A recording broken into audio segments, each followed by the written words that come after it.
What's going on, everybody? Welcome back to the channel. In today's episode, I am going to answer the question that so many of you have asked me that want to do the 18 plus conversion. How do you get your turn signals to work?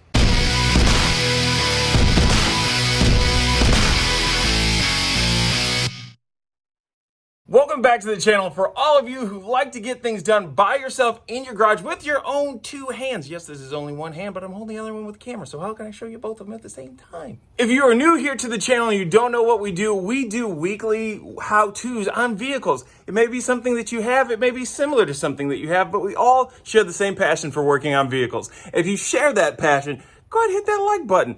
You know what? The video is going to be enjoyable, so why wait until the end?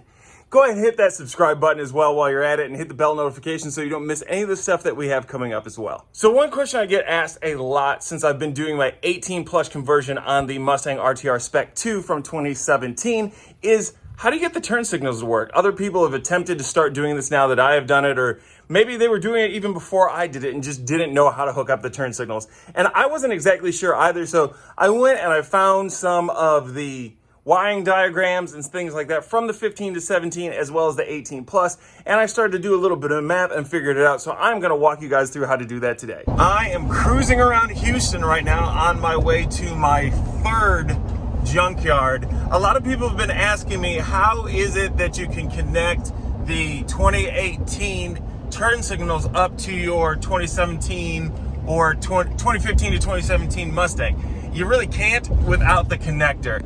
I bought some off of Amazon that said that they would work. They do not.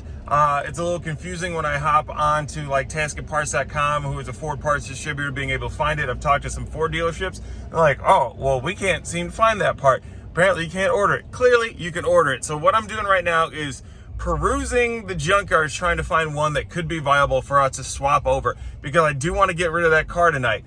The other problem I've been having is finding anybody with a complete exhaust system for this vehicle. Everybody gets an aftermarket, so they chop it up and you only got about half of an exhaust there, or the cat's missing. So that's another thing I'm gonna work through. Maybe the long tube headers will stay with this vehicle, we'll see. So that was my venture around Houston, trying to find a junkyard that had a 2018 plus Mustang. Now, I only found a few that did, but a lot of them had their wiring harnesses already chopped up or fully removed, so I was only able to find one. But I do have the part number for it now, so the order is going to be placed so we can get that one in here. But for right now, let's go ahead and work on the driver's side. I was able to get both wheel liners for the 18 up. Some of the things are slightly off on the 15 to 17 for the tray and the wheel well, especially here along the bumper where they fit up. And then also, if you look here, if this is the front or that's the front, one of the sides is the front. And it's got a section where you actually have a duct that goes up underneath to direct air. Another one of the parts I picked up today is this rear bracket that sits right back up in here behind your reverse light. It just kind of holds this whole thing here in place, how it kind of wiggles around. This is gonna hold it in place. The other one, of course, is an FR part.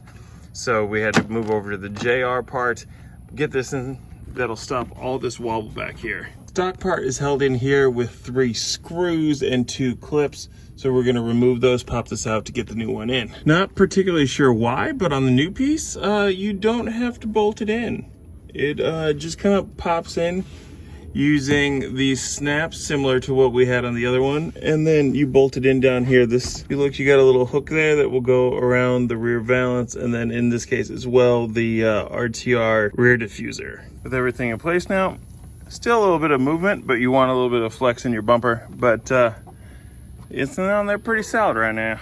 Here left to right, we have our turn signal plug, our corner light plug, and our fog light plug. Here is our 6-pin but 5-wired turn signal connector for the 18 plus. I've chopped everything off here on my 17 Mustang. As you can see, it's pretty easy to figure it out. On each one of these, you're gonna have a ground, and then you have your wires that associate to the fog, the turn signal, and the corner light. So once we put all the grounds to one side, then it's just plugging the fog to the fog, the corner light to the corner light, and then figuring out what we have to do for the turn signals. Here I've taken all 3 ground wires from my original plugs and put them to the ground wire of the 18 plus plug. I then take the yellow and orange fog wire from the 18 plus harness and connect it to the brown fog light wire from the 17. I then took the brown and yellow wire for the parking light and connected that to the parking light, purple and blue on the 17 wiring harness. And then it was just kind of an educated guess that you put blue with blue and the remaining yellow with yellow, and that should make the turn signals work. And it did for a short time, when after that they kind of went out. The reason for this was because I didn't ground it to the chassis. I ended up taking the thick ground wire here and tapped into it and then took it up by where I have the horn attached. Now, if this does happen, there's not a fuse for the lights. You need to unplug the battery, replug it back up, and then everything should work for you. On the passenger side, there is a spot for ground wires, so I just went ahead and I preemptively wired all the grounds together and tapped into this and bolted it down. That way, once I get the connector in, it's already ready to hook up. I then installed the fender liners, putting all my tabs in place, securing it so everything looks clean and brand new. Popped the wheel back on, and this build was ready to rock. As you can see here, by hitting the key, I was able to show the marker lights. I did test blinkers and everything. I don't know why that flicker happens there. I think it was because I was hitting it too fast, but everything is working fine after testing it for a little bit. If you do like I have done with the passenger side and you have a part from Motorcraft on order, know that these show up with all the wires being green. So you're gonna have to really rely on this diagram that you have for the pin connectors for the 18 plus. I'll put it in here, that way you guys can see what it looks like, and then you can follow it that way. Number 6 on mine, at least, was plugged. There was no wire there, so just know that that section there that says it's a ground to chassis, you're gonna have to tap into that on your grounds that you pack in the same way that I did. Okay, so that does it for me here today. I did get the turn signal to work on the driver's side. The passenger side, we're still waiting for the new pin to come in, which I have ordered, and it will be on its way shortly. So I did not get rid of the car this weekend, but it will be coming up very, very soon. I will take you guys on that ride with me. We did go through and do a few other little things, like getting the fender liners in the front and buttoning up the rear so the bumper doesn't do a little bit of wiggle. So we did get a lot of that stuff.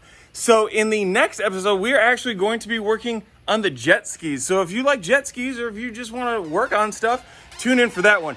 If you guys haven't already, make sure to hit that like button, hit that subscribe button, go ahead and hit those bell notifications so you don't miss any of this stuff. It's always fun here at GSSG. And until next time, peace.